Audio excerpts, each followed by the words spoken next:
ప్రేక్షకులకు నమస్కారం. మీడియా మిత్రులకి ఈరోజు తాడేపల్లి పట్టణం మన లోకేష్ బాబు గారి ఆదేశాల అనుసారం వెంకటరాఘవ ఆధ్వర్యంలో తాడేపల్లి పోలీస్ స్టేషన్లో వైసీపీ రౌడీల మీద కంప్లైంట్ ఇస్తాకొచ్చామండి.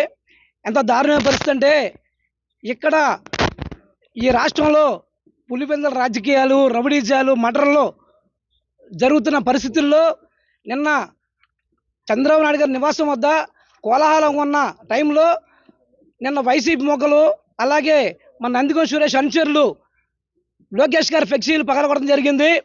ఎంత దారుణమైన పరిస్థితి అంటే రాజధాని లేదని చెప్పని జగన్మోహన్ రెడ్డి, అలాగే రాజధానిలో కమ్మవారు ఉన్నారు ఎక్కువ మంది అని చెప్పని నందిగం సురేష్, అలాగే ఈ రోజున మన ఆర్కే ఎమ్మెల్యే ఇక్కడ రాజధాని లేదని చెప్పని ఈ రౌడీజాన్ని ప్రోత్సహించి ఈ ఫ్లెక్సీలని వీటిని పగలగొట్టించి ప్రజల్ని, టీడీపీ నాయకుల్ని, కార్యకర్తల్ని భయభ్రాంతులు చేద్దామని చెప్పని చూస్తున్నారు.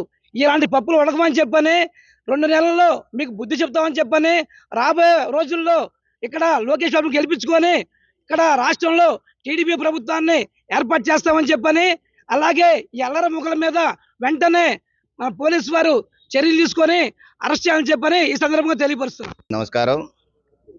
నిన్న మా నారా లోకేష్ గారి ఇంటి దగ్గర భారీ చేరికలు జరగడం జరిగింది. దాన్ని ఓర్చుకొని ఈ వైసీపీ ప్రభుత్వం గూండాలతో కట్టదారిన ఉన్న మా ఫ్లెక్సీలని కర్రలు, రాడ్డులతో బద్దలు కొట్టడం ఏంటి పిరికి పొంద చర్య ఇది. ఏదేమైనా ఉంటా కానీ ఇంకా ఎన్నో రోజులు సమయం లేదండి, 40 రోజులే. దాంట్లో మీరేంటో మేమేంటో తేలిపోతుంది. ఇలా దొడ్డిదారిని వచ్చి మీరు కర్రలతో, కత్తులతో చేస్తే ఇది ప్రజలు ఇదించడు. రాబోయే 40 రోజుల్లో మీకు ఖచ్చితంగా ప్రజలు కూడా బుద్ధి చెబుతారు. మీరు దొడ్డిదారి కాదు కదాక దాక్కోవడానికి ప్లేస్ కూడా ఉండదని చెప్పి మీడియా ముఖంగా హెచ్చరించడం జరిగింది.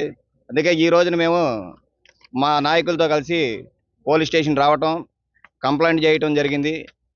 ఈ దొడ్డిదారిని వచ్చిన ఈ ఫ్లెక్సీలను ఎలా బద్దలు కొడుతున్నారు చూడండి. వీళ్ళు ఒకరికొకరు కర్రలతో తీసుకొచ్చి 4-5 కలిసి గుంపులుగా బద్దలు కొడటం జరుగుతుంది.